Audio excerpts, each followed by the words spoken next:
प्रदेशातील आग्रा जिल्ह्यातून एक अतिशय धक्कादायक आणि संतापजनक घटना समोर आली आहे, ज्याने अक्षरशः माणुसकीला काळीमा फासलाय. 21 वर्षे एकत्र राहिलेला संसार पण अंतर्गत वाद इतका वाढला की त्याचा शेवट अत्यंत भयानक झालाय. संसार पुन्हा थाटावा म्हणून जात पंचायत बोलवण्यात आली होती. पंचायतीने निर्णयही दिला, पण याच पंचायतीत असं काही घडलं की पतीनं थेट पत्नीचा गेमच केला, हत्या केली आहे. पतीनं आपल्या पत्नीवर एका मागोमाग एक अनेक वार करत पत्नीला संपवून टाकलं. काय हे संपूर्ण प्रकरण पाहूयात या व्हिडिओच्या माध्यमातून. नमस्कार, मी राजरत्न जोंधळे आणि तुम्ही पाहताय टॉप न्यूज मराठी. ही घटना आहे आग्रा जिल्ह्यातील ताजगंज पोलीस ठाण्याच्या हद्दीतील कोलियाई बस्ती परिसरातील. मृत कुंती प्रजापती आणि तिचा पती रणवीर यांच्या लग्नाला 21 वर्ष झाली होती. पण गेल्या काही काळापासून त्यांच्या टोकाचे मतभेद सुरू होते, टोकाचे वाद सुरू झालेले होते.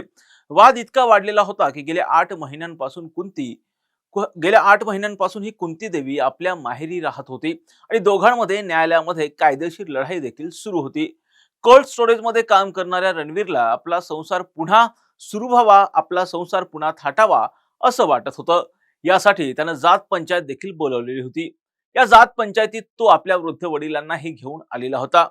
पंचायतीनं निर्णय दिला की कुंतीने रणवीर सोबत परत जावं, कुंतीने रणवीर सोबत पुन्हा संसार थाटावा असा निर्णय जात पंचायतीने दिला.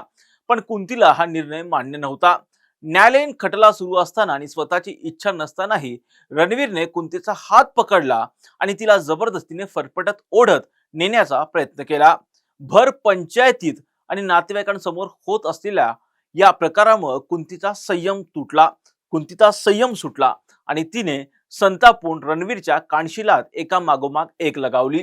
भर पंचायतीत पत्नीने कानशिलात मारल्यामुळे रणवीरचा राग प्रचंड अनावर झाला. रणवीरला प्रचंड संताप निर्माण झाला, त्याचा अपमान झाला आणि त्याचा अहंकार दुखावला गेला. तो प्रचंड अपमानास्पद भावनेने आणि रागाने तिथून निघून गेला.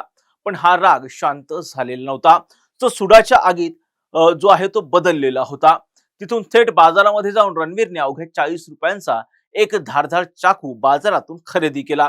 तो पुन्हा कुंतीच्या माहेरी पोहोचला आणि घरात घुसून त्यांच्यात पुन्हा एकदा जोरदार वाद झाले, पुन्हा एकदा जोरदार बाचाबाची झाली. त्याचवेळी रणवीरने बेड्यासारख्या पद्धतीने कुंतीवर चाकून सपासप वार करायला सुरुवात केली. ज्या ठिकाणी जी जागा मिळेल त्या ठिकाणी रणवीरनं कुंती देवीवर सपासप चाकूने वार केले, तिला गंभीर जखमी केलं. त्यानंतर कुंती रक्ताच्या थारोळ्यात त्या ठिकाणी पडली आणि तिच्या जागीच अति रक्तस्राव झाल्यामुळे मृत्यू झाला. 21 वर्षाच्या संसाराचा असा रक्तरंजित शेवट झाला आणि 2 निष्पाप मुले एका झटक्यामध्ये आईविना पोरकी झाली. या हत्येनंतर परिसरामध्ये प्रचंड खळबळ निर्माण झाली.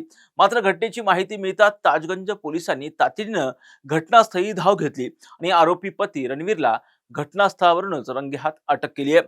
पोलिसांनी मृतदेह शवविच्छेदनासाठी पाठवलेला असून पुढील तपास सध्या सुरू आहे. पण इथे एक प्रश्न असा निर्माण होतोय की 21 वर्ष सोबत राहिलेल्या जोडीदाराचा अशा पद्धतीनं शेवट होणं ही अतिशय गंभीर बाब समजली जाते. 21 वर्ष सोबत राहिलेल्या जोडीदाराचा राग इतका भयानक, एवढा अनावर कसा होऊ शकतो असा प्रश्न सुद्धा आता निर्माण झालाय. कायद्याची लढाई सुरू असताना जात पंचायतीच्या दबावातून निर्माण झालेल्या या वादाने एका महिलेचा जीव घेतलाय.